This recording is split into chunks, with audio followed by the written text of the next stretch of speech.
लाल पान की बेगम कहानी। फणीश्वर नाथ रेणु जी। समीक्षा, पात्र परिचय और सारांश। सार, कहानी समीक्षा। लाल पान की बेगम कहानी नारी सशक्तिकरण को केंद्र में रखकर लिखी गई है। इस कहानी के माध्यम से रेणु जी ने नारी के स्वाभिमान और आत्मसम्मान के चाह को जग जाहिर किया है। गांव में महिलाओं के मध्य होने वाले मखौल का जीवंत चित्रण मिलता है। पति पत्नी के रिश्तों के मध्य खट्टी मीठी नोक झोंक, रूठना और पल में मान जाना। ग्रामीण जीवन में मेलों और नाच का महत्व दिखाया गया है, जिसे लेकर बड़े से बच्चों तक में कितना उत्साह होता है। कहानी के पात्र, बिरजू की मां नायिका और एक सशक्त महिला, जो कि सबको साथ लेकर चलने में विश्वास रखती है, जो कि पल में रूठती है और उतनी ही जल्दी ठीक भी हो जाती है। बिरजू के पिता एक डरपोक किस्म के इंसान, जो खुद की चाह को सदैव दबा कर रखते हैं। बिरजू, चंपिया भाई और बहन, मखनी बुआ जिनका कोई नहीं है, जंगी की पुतोहू एक मुंहजोर नवविवाहित स्त्री जो बिरजू की मां से नहीं डरती है, सुनरी गांव की एक स्त्री। लाल पान की बेगम कहानी की समीक्षा। कहानी की शुरुआत बिरजू की मां के गुस्से के साथ होती है, जहां एक और बिरजू उसे शकरकंद खाने की हट किए हुए था।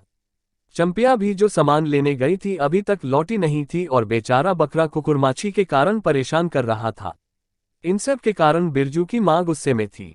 मखनी फुआ उसी वक्त नाच देखने जाने की बात छेड़ देती है। गुस्से में बिरजू की मां कहती है कि बिरजू की मां के आगे नाथ और पीछे पगहिया हो तब न फुआ। इस बात से फुआ को बुरा लगा और वहां से चली गई। पनभरनियों के बीच मखनी फुआ बिरजू की मां की बातों का जिक्र करती है। 8 दिन पहले ही बिरजू की मां ने सबसे कहा है कि बिरजू के बप्पा ने कहा है कि बैलगाड़ी पर बिठाकर बलरामपुर का नाच दिखा लाऊंगा। इसीलिए मखनी फुआ बिरजू की मां से नाच देखने चलने के बारे में पूछा था, लेकिन बिरजू की मां ने गुस्से में जो जवाब दिया उससे मखनी फुआ को बुरा लगा। चंपिया के घर अभी तक न लौटने के कारण बेहद गुस्से से तिमतिमाती हुई चंपिया पर क्रोधित हो रही थी। ये सब सुनकर पास से गुजरती जंगी की बहू ने कहा, चल दिद्या चल, इस मोहल्ले में लाल पान की बेगम बसती है, नहीं जानती दोपहर दिन और चौपर रात बिजली की तरह भग भग कर जलती है। बिरजू के बापू को कोरिटोले में किसी ने गाड़ी नहीं दी, तो वह मलदहिया टोली के मियाजान की गाड़ी लेने जा रहे हैं, ये संदेश चंपिया के द्वारा भिजवाया। गाड़ी न मिलने के कारण बिरजू की मां उसके बापू से नाराज होकर सब काम छोड़ सोने चली जाती है। ये सब सुनकर चंपिया की आंखों में आंसू आ गए और 1 वर्ष पहले की बातें याद आती है, जो उसकी मां कहा करती थी कि बलरामपुर के नाच के दिन मीठी रोटी बनेगी, चंपिया छींट की साड़ी पहनेगी, बिरजू पैंट पहनेगा। बैलगाड़ी पर चढ़कर बिरजू के बापू को कोरिटोले में किसी ने गाड़ी नहीं दी, तो वह मलदहिया टोली के मियाजान की गाड़ी लेने जा रहे हैं, ये संदेश चंपिया के द्वारा भिजवाया।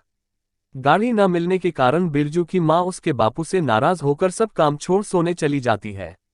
ये सब सुनकर चंपिया की आंखों में आंसू आ गए और 1 वर्ष पहले की बातें याद आती है, जो उसकी मां कहा करती थी कि बलरामपुर के नाच के दिन मीठी रोटी बनेगी, चंपिया छींट की साड़ी पहनेगी, बिरजू पैंट पहनेगा। बैलगाड़ी पर चढ़कर बिरजू का भी मन उदास हो चुका था। उसने अपने मन में ही इमली पर रहने वाले जिन बाबा को एक बैगन का बोला। गाछ का सबसे पहला बैंगन जो उसने खुद रोपा था। सवे के समय बिरजू के पिता को 5 बीघा जमीन हासिल हुई, उससे सभी को जलन होती है, पर इस दौरान बाबू साहब की धमकी भी सहनी पड़ी, उसकी कोई बात नहीं करता। ये सब चंपिया की मां सोचती है। बिरजू की मां को उस दिन की बात का बहुत गुस्सा आ रहा था। बिरजू के पिता ने जिस दिन बैलगाड़ी से नाच दिखाने का वादा किया था, गांव की औरतों के मजाक का पात्र अब बनना पड़ेगा, ऐसा बिरजू की मां सोचने लगती है। तभी बिरजू के पिता बैलगाड़ी लेकर आ जाते हैं। बिरजू की मां की नाराजगी दूर हो जाती है। बिरजू और चंपिया भी बहुत खुश हो जाते हैं। मखनी फुआ को घर की पहरेदारी करने को रख सज धज कर गाड़ी से नाच देखने चलते हैं। गाड़ी में जगह होने के कारण बिरजू की मां ने जंगी की बहू को भी साथ लेते चलने को गाड़ी रुकवाई। जंगी की बहू, लरेन्ना की पत्नी और राधे की बेटी सुनरी तीनों को साथ गाड़ी में बिठा चल पड़ते हैं। फिर बिरजू की मां ने चंपिया को बायोस्कोप की गीत गाने को कहा। चंपिया के साथ साथ जंगी की बहू भी धीरे धीरे गुनगुनाने लगी, चंदा की चांदनी।